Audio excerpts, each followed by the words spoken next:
Hi friends मु प्रताप मु एबे पहुंची ଯାଇଛି ରାଜସ୍ଥାନର ଜୟପୁରର ସୀତାପୁରାରେ।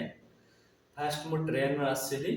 ସେଠୁ ଷ୍ଟେସନରୁ ଆସିଲା ପରେ ପାଖାପାଖି 5-6 ମିନିଟ୍ ଆସିଛି ଡିଷ୍ଟାନ୍ସରେ ଆସିଛି। ସେଠୁ ଗୋଟେ ଓଲା ବୁକ୍ କଲି ଯାହାକି ପାଖାପାଖି 5ରୁ 6 ମିନିଟ୍ ଭିତରେ ଆସି ଓଲା ପହଞ୍ଚିଗଲା। ଓଲା ମୋତେ ନେଇ ଛାଡ଼ିଦେଲା ପାଖାପାଖି ସୀତାପୁରାରେ, ଯାହାକି ଟାଇମ୍ ଲାଗିଲା ମୋତେ 30ରୁ 35 ମିନିଟ୍ ଟାଇମ୍ ଲାଗିଲା, ଯାହାକି ଡିଷ୍ଟାନ୍ସ ଥିଲା 19ରୁ 20 କିଲୋମିଟର ଡିଷ୍ଟାନ୍ସ ଥିଲା। ଯାହାକି ଓଲାର ଚାର୍ଜେସ୍ ଲାଗିଥିଲା ମୋତେ 170 ଟଙ୍କା। 170 ଟଙ୍କା ଲାଗିଥିଲା। ସେଠି ସୀତାପୁରା ପହଞ୍ଚିଲା ପରେ ମୁଁ ଫାଷ୍ଟ ରୁମ୍ ଖୋଜିବା ପାଇଁ ଲାଗିଗଲି। ପାଖାପାଖି 2ରୁ 3 ଘଣ୍ଟା ମୋର ଖାଲି ରୁମ୍ ଖୋଜିବା ପାଇଁ ଚାଲିଗଲା। ଆପଣମାନେ ଭାବୁଥିବେ ରୁମ୍ ଖୋଜିବା ପାଇଁ ତ ଅଧଘଣ୍ଟେ ଭିତରେ 30 ମିନିଟ୍ ଭିତରେ ହେଇଯାଇ ପାରିଥାନ୍ତା, ବଟ୍ ରୁମ୍ 30 ମିନିଟ୍ ଭିତରେ ମିଳିଯାଇଥିଲା। ବଟ୍ ଯାହାକି ଚାର୍ଜେସ୍ ଥିଲା ଏକ୍ସଟ୍ରା ଥିଲା, ମୋ ପାଇଁ ଏକ୍ସଟ୍ରା ଚାର୍ଜେସ୍ ଥିଲା, ଯାହାକି ପାଖାପାଖି 8ରୁ ଷ୍ଟାର୍ଟିଂ ହେଉଥିଲା ରୁମ୍।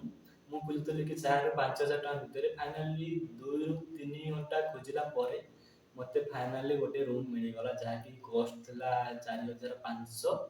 ଯାହା ହଉ ମିଳିଗଲା ରୁମ୍‌ଟି।